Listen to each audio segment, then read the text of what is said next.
नमस्कार दोस्तों, इस वीडियो में हम उत्तराखंड लोक सेवा आयोग द्वारा आयोजित सहायक आचार्य परीक्षा 2017 की राजनीति शास्त्र विषय के प्रश्न पत्र में पूछे गए विभिन्न प्रश्नों का अवलोकन करेंगे।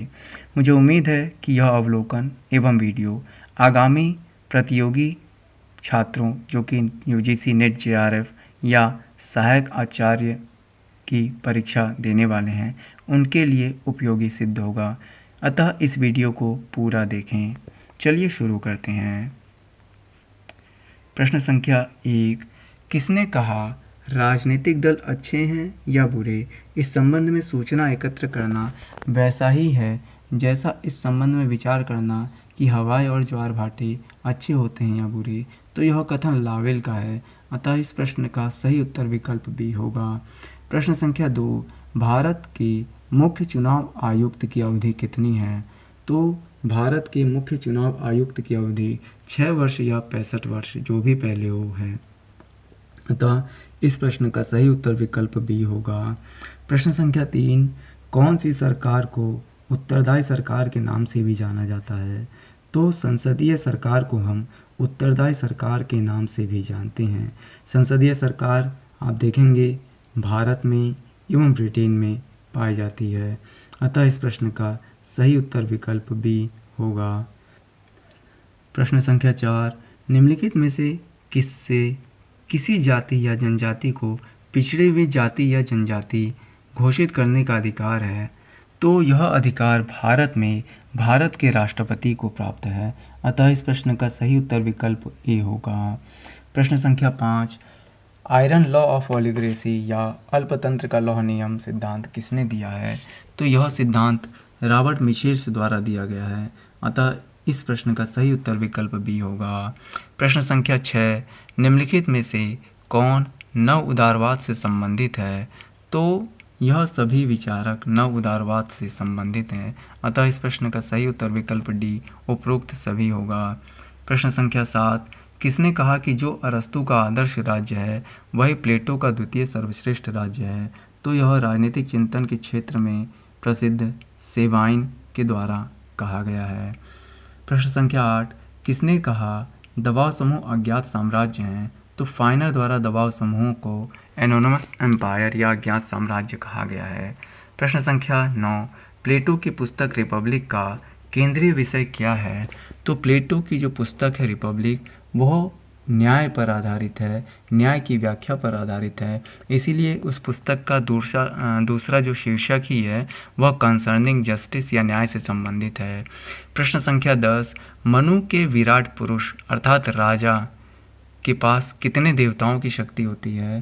तो मनु के अनुसार राजा के पास कुल 8 देवताओं की शक्ति होती है, अतः इस प्रश्न का सही उत्तर विकल्प डी होगा। प्रश्न संख्या 11, निम्न में से किसने राजनीति विज्ञान को शक्ति का विज्ञान के रूप में परिभाषित किया है?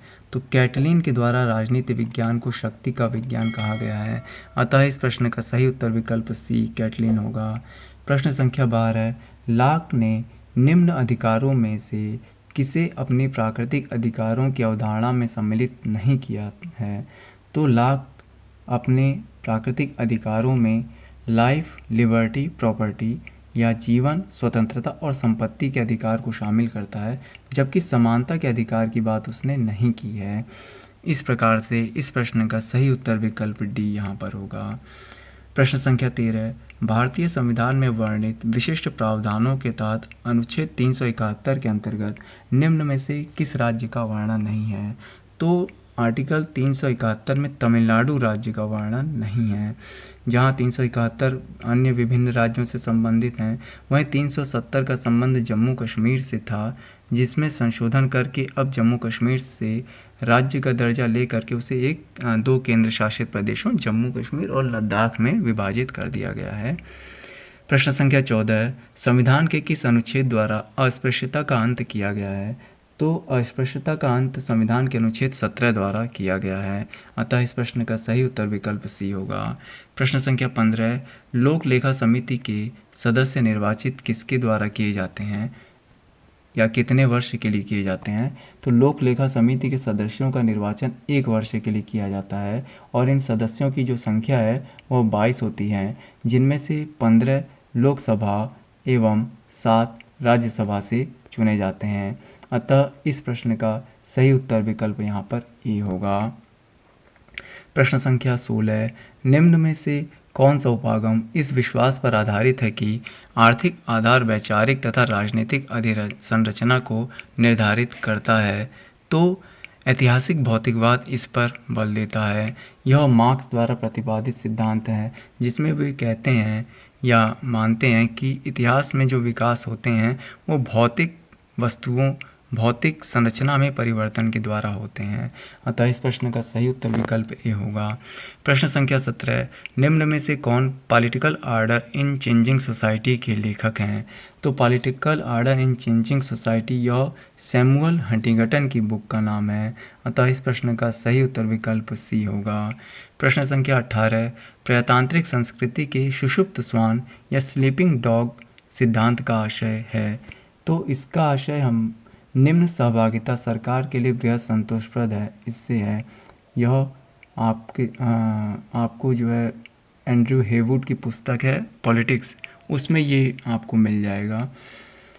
प्रश्न संख्या 19, निम्नलिखित में से किसके कारण अनुच्छेद 32 तथा अनुच्छेद 226 के बीच अंतर समाप्त हो गया है?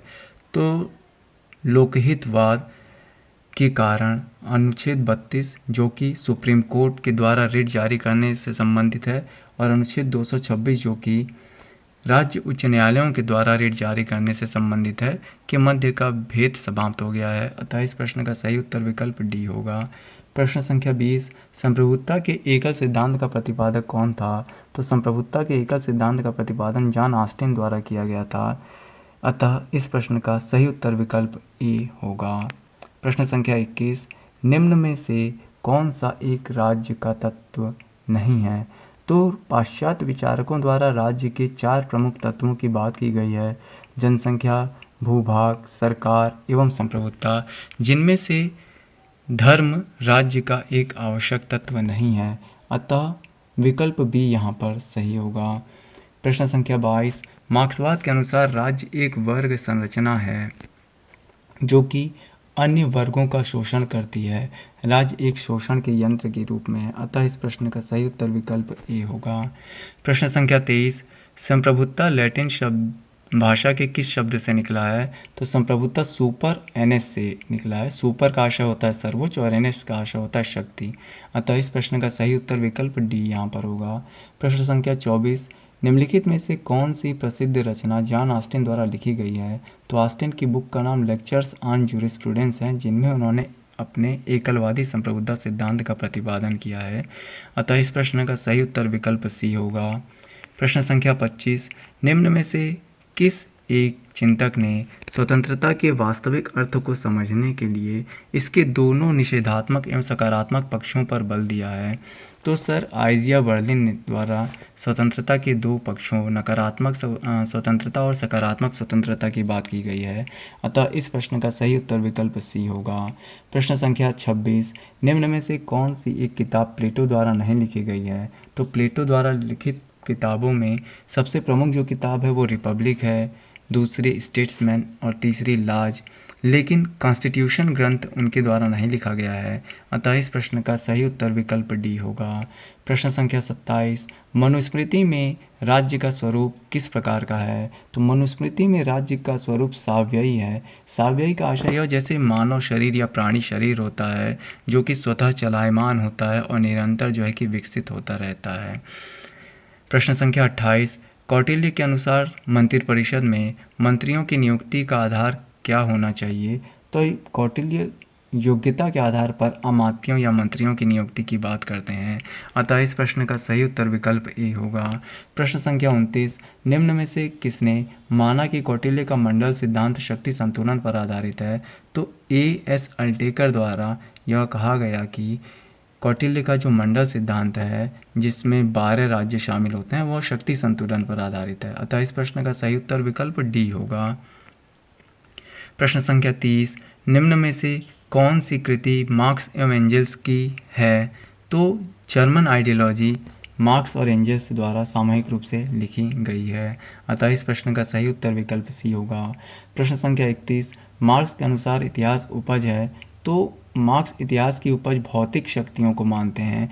जैसे जैसे भौतिक चीज़ों में, भौतिक वस्तुओं में परिवर्तन हुआ, उत्पादन के साधनों में परिवर्तन हुआ, वैसे ही वैसे इतिहास बदला, सभ्यता बदली, सभ्यता आगे बढ़ी। अतः इस प्रश्न का सही उत्तर विकल्प ए होगा। प्रश्न संख्या 32, निम्न में से कौन सी कृति लेनिन द्वारा लिखी गई है? तो मटेरियलिज्म एंड इम्प्रियोक्रिटिज्म यह लेनिन द्वारा लिखी गई है। अतः इस प्रश्न का सही उत्तर विकल्प ए होगा। प्रश्न संख्या 33, निम्न में से कौन सांस्कृतिक क्रांति के लिए जाना जाता है? तो सांस्कृतिक क्रांति का संबंध माओ तसे तुंग से है और माओ के नेतृत्व में ही 1949 में चीन में साम्यवादी क्रांति होती है। प्रश्न संख्या 34, निम्न में से किसने सर्वोदय को जन समाजवाद कहा है? तो सर्वोदय का संबंध गांधी जी से है और इसे जन समाजवाद जयप्रकाश नारायण जी द्वारा कहा गया है। अतः इस प्रश्न का सही उत्तर विकल्प डी होगा। प्रश्न संख्या 35, 1932 के सांप्रदायिक पांचाट का निम्न में से किसने विरोध किया था? तो सांप्रदायिक पांचाट का विरोध एम के गांधी या महात्मा गांधी जी के द्वारा किया गया था। तब आगे चल करके बी आर अम्बेडकर और गांधी जी के मध्य जो है कि पूना की यरवदा जेल में समझौता होता है, जिसे पूना पैक्ट भी कहते हैं। तो इस प्रश्न का सही उत्तर विकल्प ए होगा, एम के गांधी। प्रश्न संख्या 36, निम्नलिखित में से कौन सी कृति डॉक्टर बी आर अम्बेडकर द्वारा नहीं लिखी गई है? तो बी आर अम्बेडकर जी द्वारा who are the Shudras, states and minorities, the untouchable, who are they, यह 3 ग्रंथ लिखे गए हैं। जबकि व्हील ऑफ हिस्ट्री यह ग्रंथ बी आर अम्बेडकर द्वारा नहीं लिखा गया है। अतः इस प्रश्न का सही उत्तर विकल्प डी होगा। प्रश्न संख्या 37, किसने कहा कि स्वतंत्रता अतिशासन का विलोम है? तो यह सीले महोदय द्वारा कहा गया है। अतः इस प्रश्न का सही उत्तर विकल्प बी होगा। प्रश्न संख्या 38, निम्न में से किसने पोस्टकार्व शब्द गढ़ा? तो पोस्टकार्व शब्द जो है वह लूथर गुलिक द्वारा दिया गया है लोक प्रशासन में। अतः इस प्रश्न का सही उत्तर विकल्प बी होगा। प्रश्न संख्या 39, अखिल भारतीय सेवाओं का उल्लेख किस अनुच्छेद में है? तो अखिल भारतीय सेवाओं का उल्लेख अनुच्छेद 312 में है और संघ लोक सेवा आयोग का जो उल्लेख है वह आर्टिकल 315 में किया गया है। इस प्रकार से इस प्रश्न का सही उत्तर विकल्प बी होगा। प्रश्न संख्या 40, लाल बहादुर शास्त्री प्रशासनिक एकेडमी कहाँ पर है? तो यह मसूरी में स्थित है, उत्तराखंड में। प्रश्न संख्या 41, निम्न में से कौन एक भारतीय संघीय व्यवस्था का लक्षण नहीं है? तो राष्ट्रपति का नेतृत्व यह भारतीय संघीय व्यवस्था का लक्षण नहीं है, क्योंकि भारत में 2 प्रकार की कार्यपालिकाएं हैं, एक नाम मात्र की कार्यपालिका, दूसरी वास्तविक कार्यपालिका। नाम मात्र की कार्यपालिका आपका राष्ट्रपति है एवं वास्तविक कार्यपालिका आपके प्रधानमंत्री हैं। और इस प्रश्न का सही उत्तर विकल्प बी होगा। प्रश्न संख्या 42, निम्नलिखित में से कौन एक तथ्य प्रत्यक्ष भर्ती की विशेषता नहीं है? तो ए, यह लोकतांत्रिक मानदंडों के अनुरूप होता है, सही है।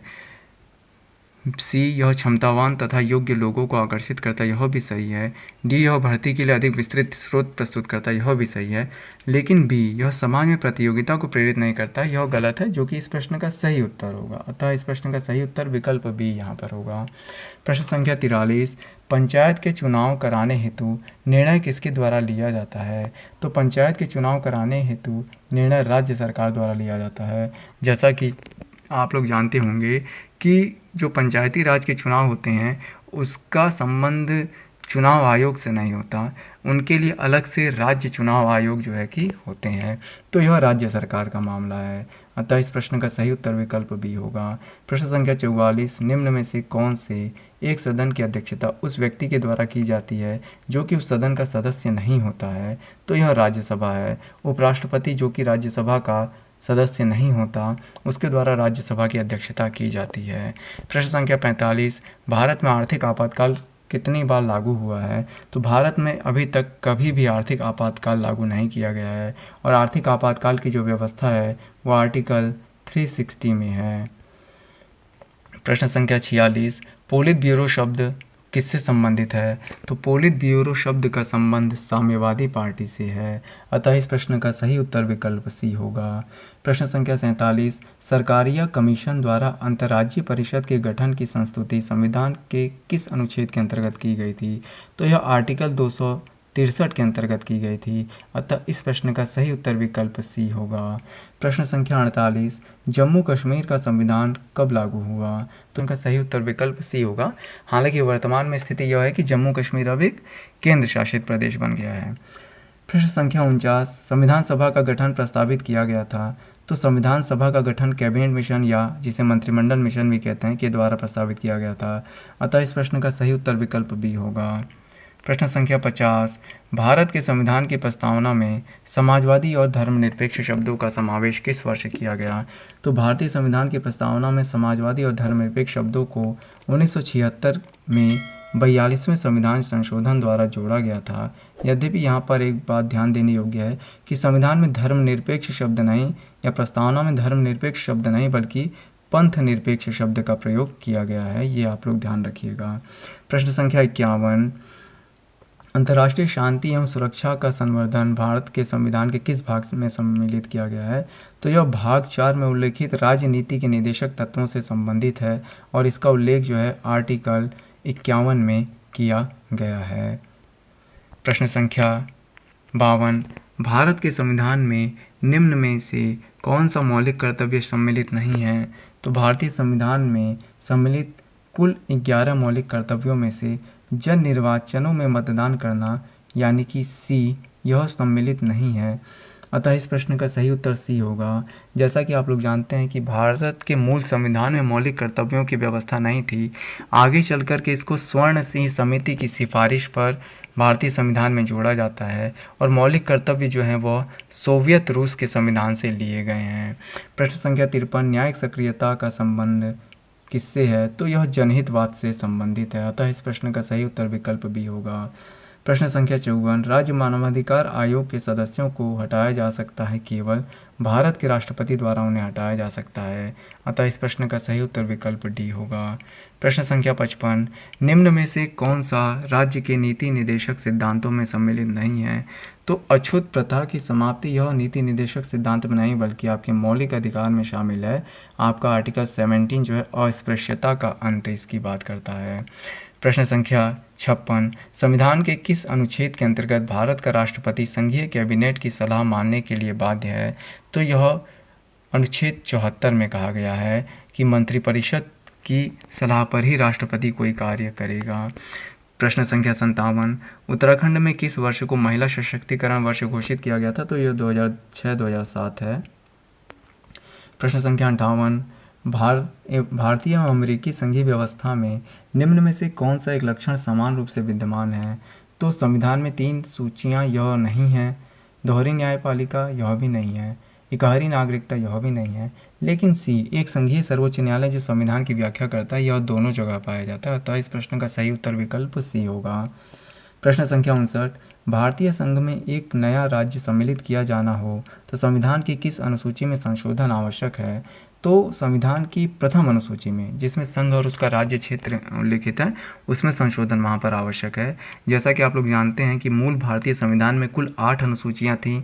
उसके बाद 9वीं अनुसूची को प्रथम संविधान संशोधन द्वारा जिसमें कि भूमि सुधार संबंधी कानूनों का उल्लेख है, 10वीं अनुसूची को 52वें संविधान संशोधन द्वारा जिसमें कि दल बदल विरोधी प्रावधानों का उल्लेख है, 11वीं अनुसूची को 73वें संविधान संशोधन द्वारा जिसमें कि ग्राम पंचायत से संबंधित प्रावधानों का उल्लेख है और उसमें कुल 29 विषय दिए गए हैं, एवं 12वीं अनुसूची को 74वें संविधान संशोधन द्वारा जिसमें कि नगर पंचायत संबंधी प्रावधान है और उसमें कुल 18 विषय दिए गए हैं, जोड़ा गया है। प्रश्न संख्या 60, सरकारी आयोग का संबंध किससे था? तो सरकारी आयोग केंद्र एवं राज्य संबंधों से संबंधित है। अतः इस प्रश्न का सही उत्तर विकल्प डी होगा। प्रश्न संख्या 61, त्रिशंकु संसद का तात्पर्य है? तो त्रिशंकु संसद का आशय है कि संसद में किसी भी दल को बहुमत प्राप्त ना हो, ऐसी संसद को हम त्रिशंकु संसद कहेंगे। अतः इस प्रश्न का सही उत्तर विकल्प डी होगा। प्रश्न संख्या 62, संसद की संरचना होती है? तो संसद की संरचना में आप देखेंगे कि संसद के 2 सदन हैं, एक आपका लोकसभा है, दूसरा आपका राज्यसभा है। तो आंसर की में तो जो आंसर की ऑफिशियल आई थी उसमें यही विकल्प सही माना गया था, लेकिन संसद लोकसभा, राज्यसभा और राष्ट्रपति तीनों उसके अंग होते हैं, तो दोनों में से एक विकल्प यहाँ पर सही हो सकता है। अब मेरे हिसाब से तो विकल्प डी सही होना चाहिए संसद की संरचना में, और आंसर की में विकल्प सी दिया गया था, तो इसको आप अपने विवेक से जो है कि सही या गलत वहाँ पर समझ सकते हैं। प्रश्न संख्या 63, भारत के उपराष्ट्रपति को पद की शपथ कौन दिलाता है? तो भारत के उपराष्ट्रपति को पद की शपथ भारत का राष्ट्रपति दिलाता है, एवं भारत के राष्ट्रपति को पद की शपथ सर्वोच्च न्यायालय का मुख्य न्यायाधीश जो है कि दिलाता है, और उसका उल्लेख भारत के राष्ट्रपति की शपथ का उल्लेख अनुच्छेद 60 में किया गया है। प्रश्न संख्या 64, न्यायिक पुनरावलोकन की शक्ति संविधान के अंतर्गत किस अनुच्छेद में दी गई है? तो यह आर्टिकल 13 में दी गई है, जो कि भाग 3 में मौलिक अधिकारों से संबंधित है, जिसमें यह कहा गया है कि कोई भी ऐसी विधि जो कि मौलिक अधिकारों के विरुद्ध है, विपरीत है, वह शून्य घोषित मानी जाएगी।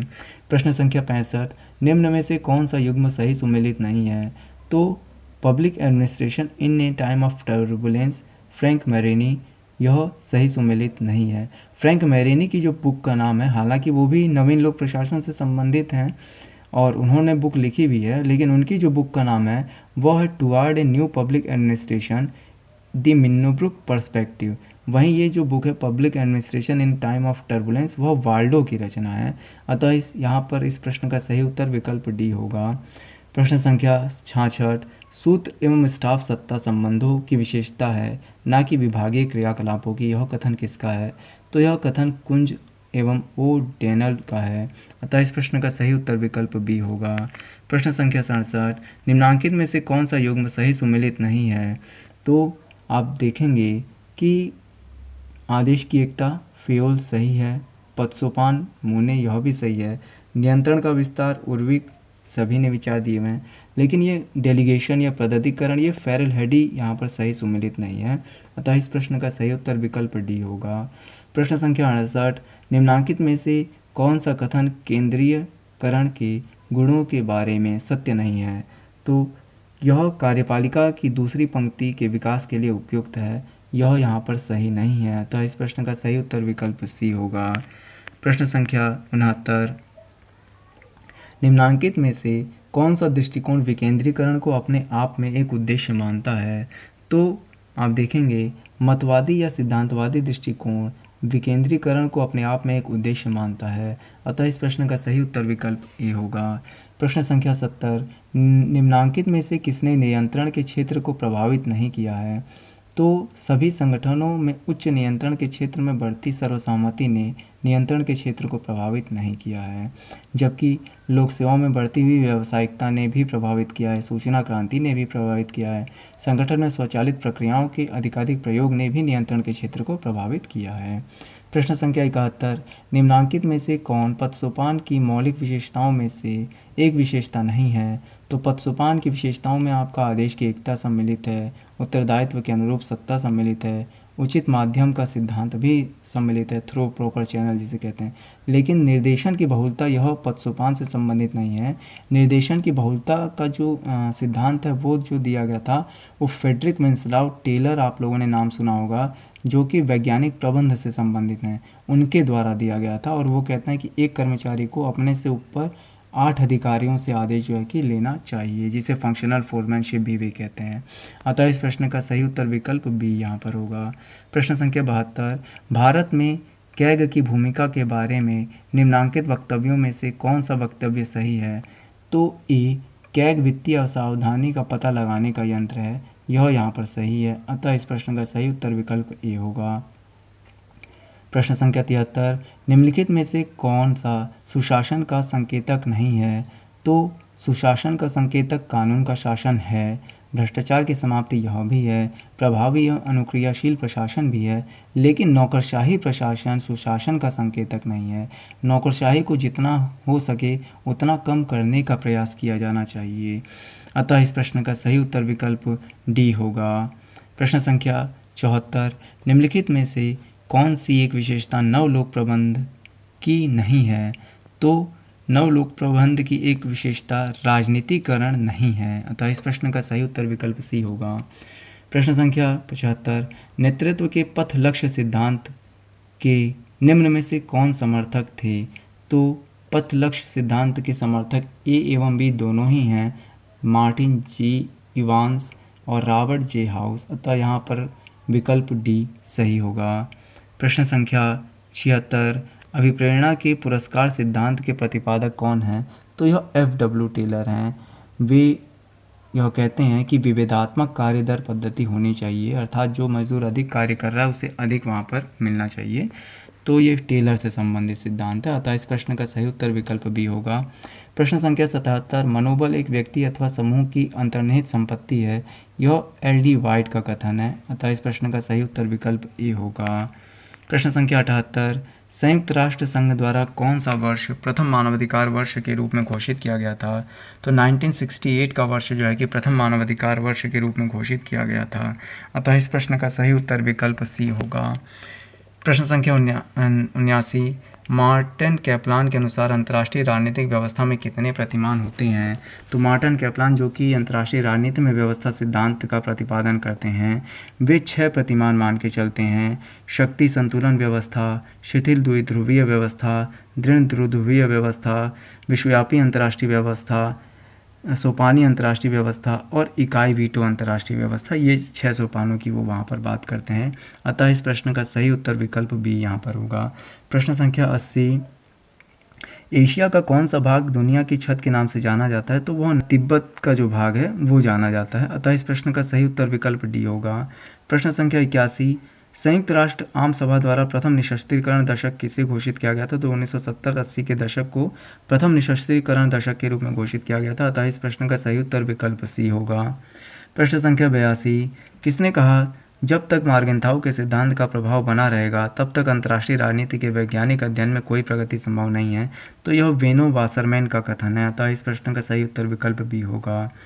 प्रश्न संख्या 83, किसने कहा शक्ति का प्रयोग करने वाले तथा जिनके विरुद्ध शक्ति प्रयुक्त होती है, इन दोनों तरह के राष्ट्रों के बीच मनोवैज्ञानिक संबंध ही राजनीतिक शक्ति है? तो यह मार्गेंथाउ का कथन है, अतः इस प्रश्न का सही उत्तर विकल्प ए होगा। प्रश्न संख्या 84, एनपीटी और सीटीबीटी पर भारत की स्थिति क्या है? तो भारत ने इन दोनों में से किसी पर भी हस्ताक्षर नहीं किए हुए हैं, अतः इस प्रश्न का सही उत्तर विकल्प बी होगा। प्रश्न संख्या 85, निम्न में से कौन गुटनिरपेक्ष आंदोलन का संस्थापक सदस्य नहीं था? तो नेहरू, नासी, टीटो यह तीनों ही गुटनिरपेक्ष आंदोलन के संस्थापक थे, किंतु फिदेल कास्त्रो का संबंध गुटनिरपेक्ष आंदोलन से नहीं है।